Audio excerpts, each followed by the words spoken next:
السلام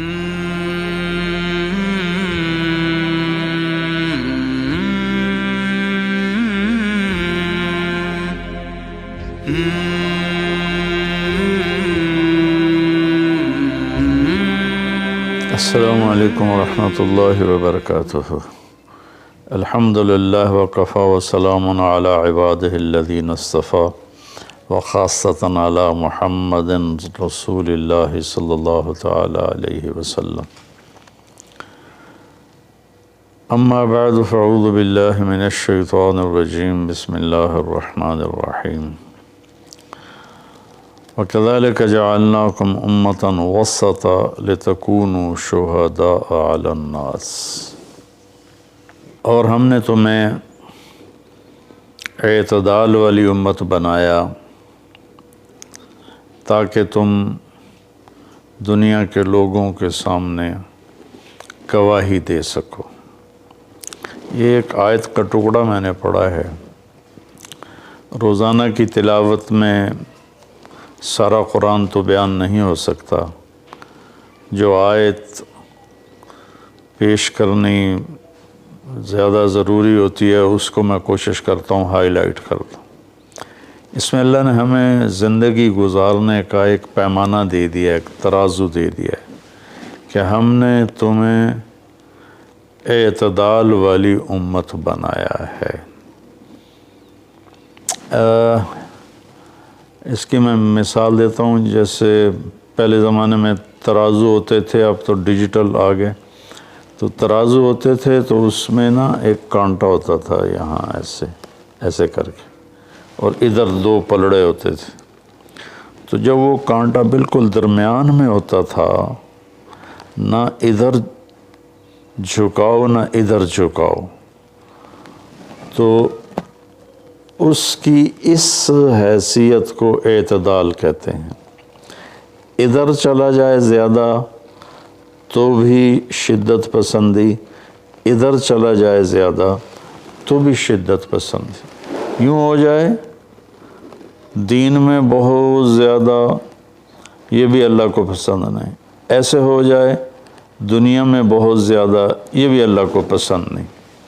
اللہ تعالیٰ فرماتے ہیں کہ اپنی زندگی میں عدل پیدا کرو، انصاف پیدا کرو، اعتدال پیدا کرو، کہ جب دنیا میں لگو تو ایسے نہ لگو کہ تمہیں آخرت بھول جائے، تم جھوٹ کو حلال کر دو، سود کو حلال کر دو، اور سارے حرام کو کرتے چلے جاؤ کہ جی ہم تو گناہ گار ہیں، ہم تو دنیا دار ہیں۔ یہ بھی انتہا پسندی ہے، یہ اللہ کو پسند نہیں ہے۔ دنیا کی طلب ایک بڑا عمل ہے۔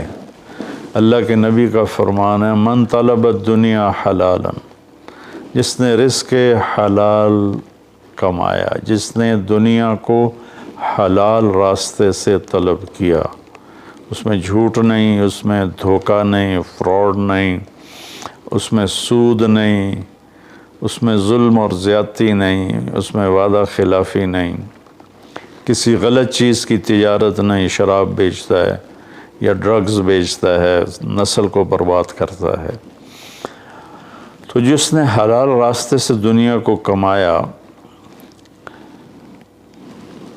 استعفافاً عن المسئلہ، کہ مجھے مانگنا نہ پڑے لوگوں سے، میں خوددار بن کے زندگی گزاروں۔ سعیاً علی اہلہ، اپنے بچوں پہ خرچ کرنے کے لیے کہ وہ عزت کی زندگی گزاریں۔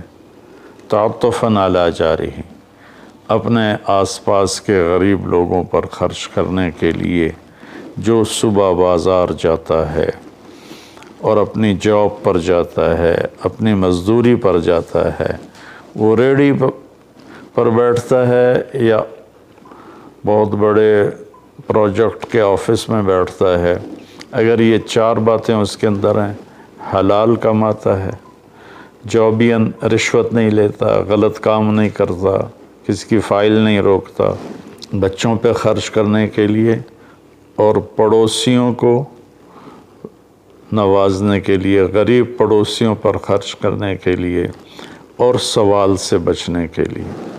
جو دنیا کو کماتا ہے، تو اب آپ خوشخبری سنیں، لقی اللہ تعالی یوم القیامہ وجہہ مثل القمر لیلۃ البدر، قیامت کے دن وہ اللہ سے ایسے ملے گا کہ اس کا چہرہ 14ویں رات کے چاند کی طرح چمکتا ہوگا۔ تو ایسی دنیا کمانا بھی بندگی ہے۔ ریاکاری کے نفل پڑھ رہا ہو تو وہ جہنم ہے، اور ان 4 شرطوں کے ساتھ دکان پہ بیٹھا ہو، آفس میں بیٹھا ہو، ریڈی پہ بیٹھا ہو تو وہ جنت کا راستہ ہے، اللہ کو اتنا پسند ہے، کیونکہ اس میں درمیانی راستہ ہے، اعتدال والا راستہ ہے۔ اب اس میں انتہا پسندی کیا ہے؟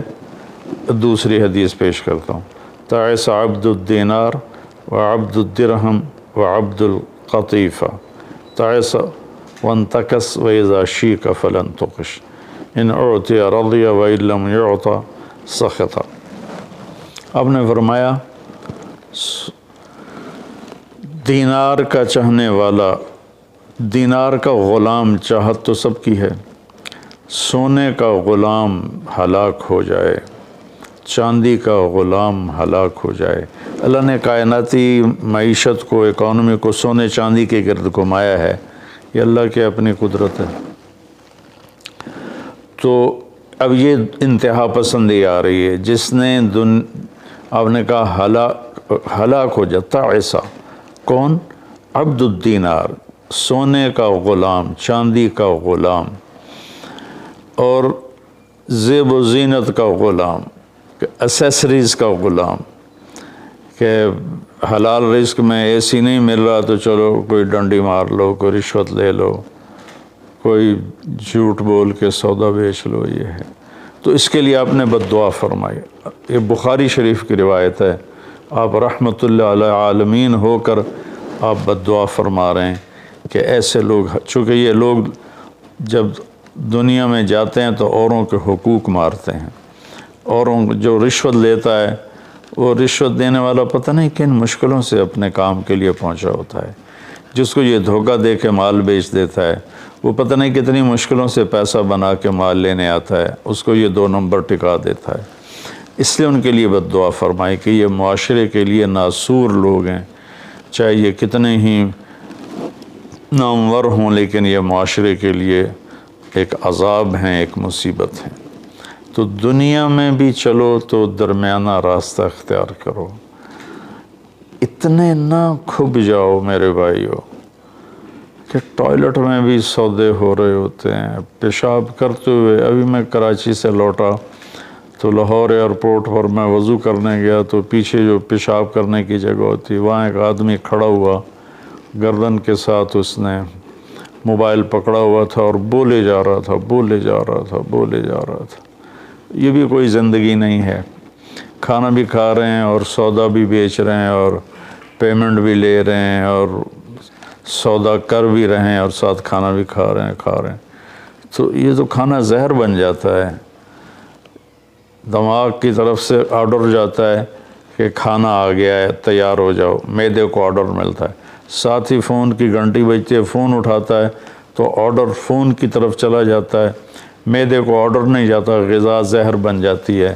تو ایسی دنیا کما کے کیا کرنا جس میں آپ کی صحت ہی برباد ہو جائے اور آپ اتنے مصروف ہو جائیں کہ گھر میں آ کر بھی کوئی بچوں سے دلچسپی نہیں، بس اپنے موبائل پر یا سودے کر رہے ہیں یا موبائل پہ کوئی گیمیں کھیل رہے ہیں یا کوئی مووی دیکھ رہے ہیں یا کوئی ڈرامہ دیکھ رہے ہیں۔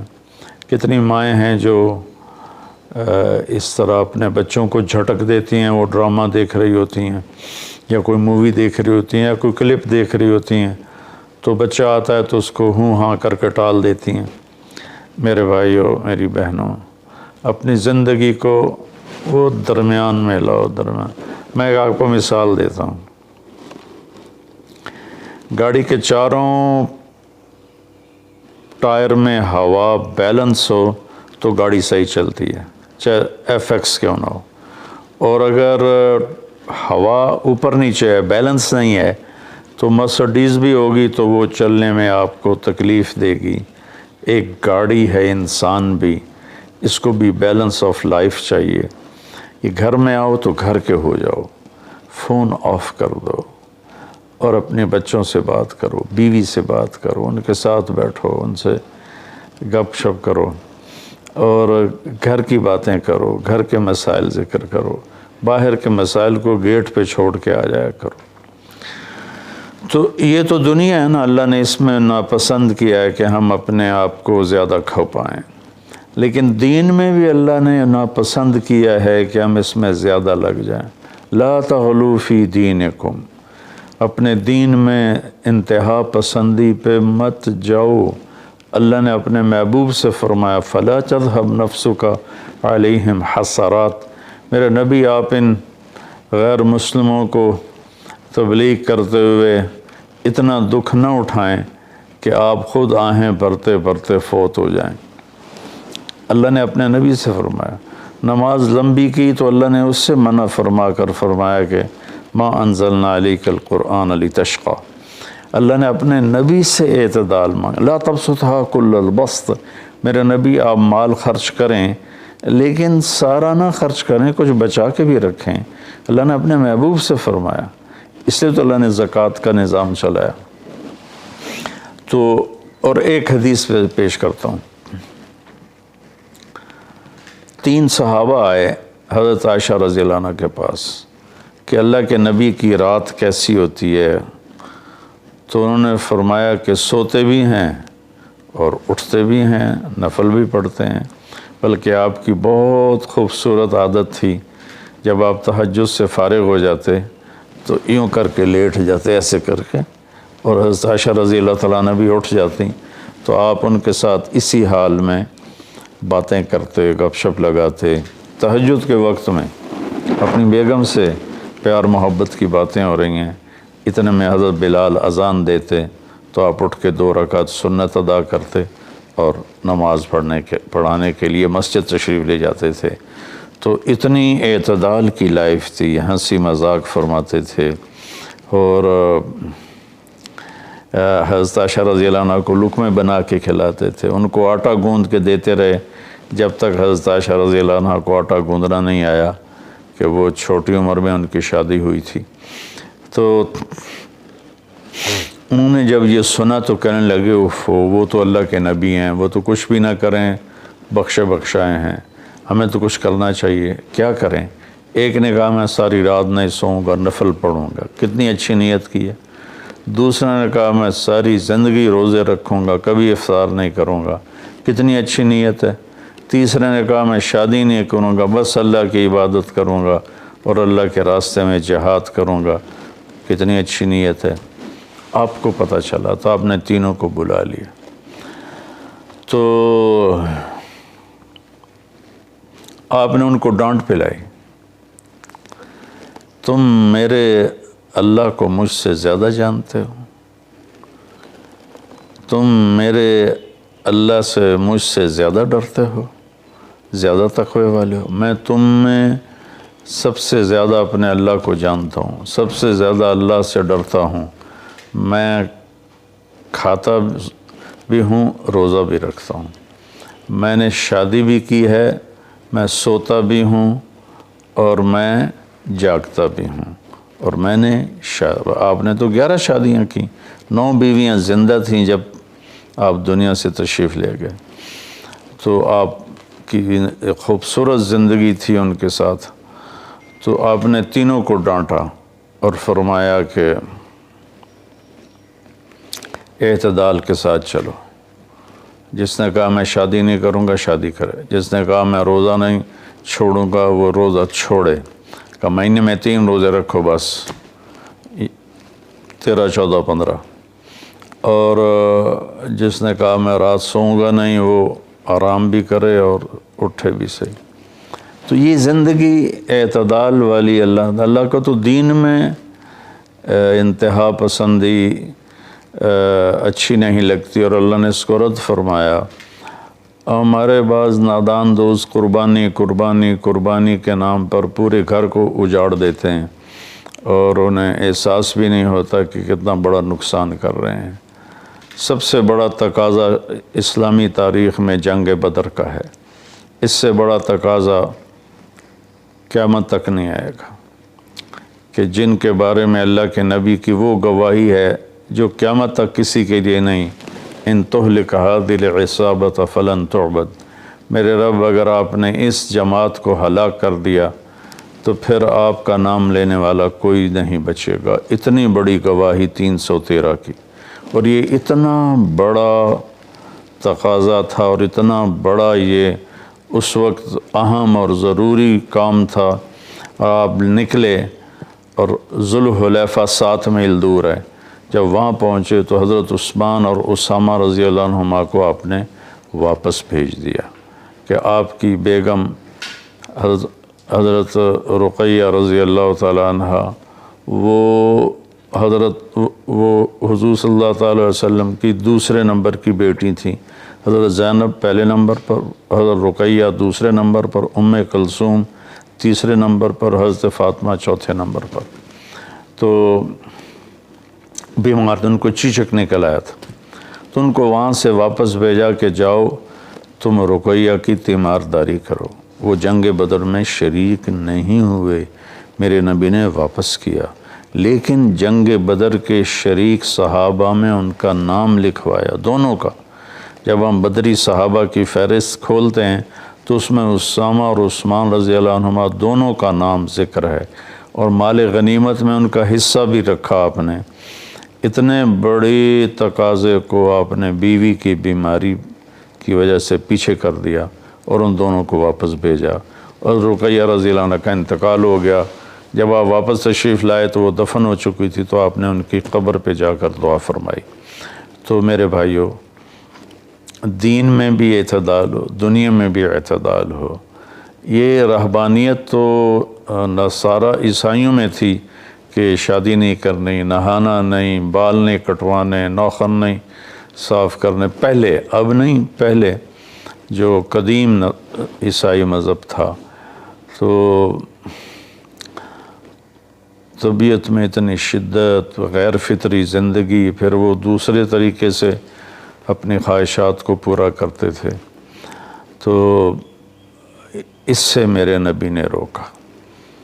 بعد میں ایک ٹرینڈ چل گیا کثرت عبادت کا، لیکن وہ کوئی معیار نہیں ہے کہ فلاں بزرگ تھے، انہوں نے 40 سال عشاء کے وضو سے فجر کی نماز پڑھی، اور فلاں بزرگ تھے انہوں نے 30 سال عشاء کے وضو سے فجر کی نماز پڑھی، اور فلاں بزرگ تھے وہ 25 سال جنگل میں پھرتے رہے۔ بھلا یہ بھی کوئی دین ہے جو پیش کیا جائے؟ ہمارا دین تو پوری دنیا کو پیش کرنے کے لیے ہے۔ ان الدین عند اللہ الاسلام۔ اب اسلام ہی ایک مذہب ہے جو باقی ہے اپنی صحیح معنی میں، تو ہمیں پیش کرنا ہے لوگوں کو۔ یہ تو ہم اپنوں کو پیش نہیں کر سکتے کہ 25 سال جنگلوں کی خاک چھانتے رہے۔ یہ تو رہبانیت سے بھی کوئی آگے کی چیز ہے، لیکن یہ ان کی بزرگی کے طور پہ بیان کیا جاتا ہے۔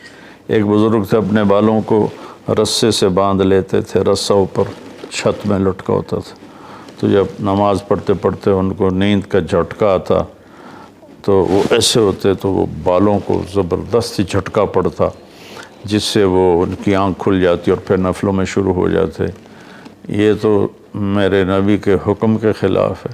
آپ نے فرمایا تم میں کوئی عبادت میں لگے جب تک وہ بشاشت ہے اور اس کو نیند نہیں، جب نیند کا سمجھے غلبہ ہو رہا ہے نفل چھوڑ کے جا کے سو جائے۔ تو بعد میں یہ ایسی چیزیں پیدا ہوئیں کہ سارا سال روزے رکھنا، اور کبھی ایسا کہ ساری رات جاگنا، یہ کوئی دین نہیں ہے، یہ وہ دین نہیں ہے جسے ہم پیش کر سکیں۔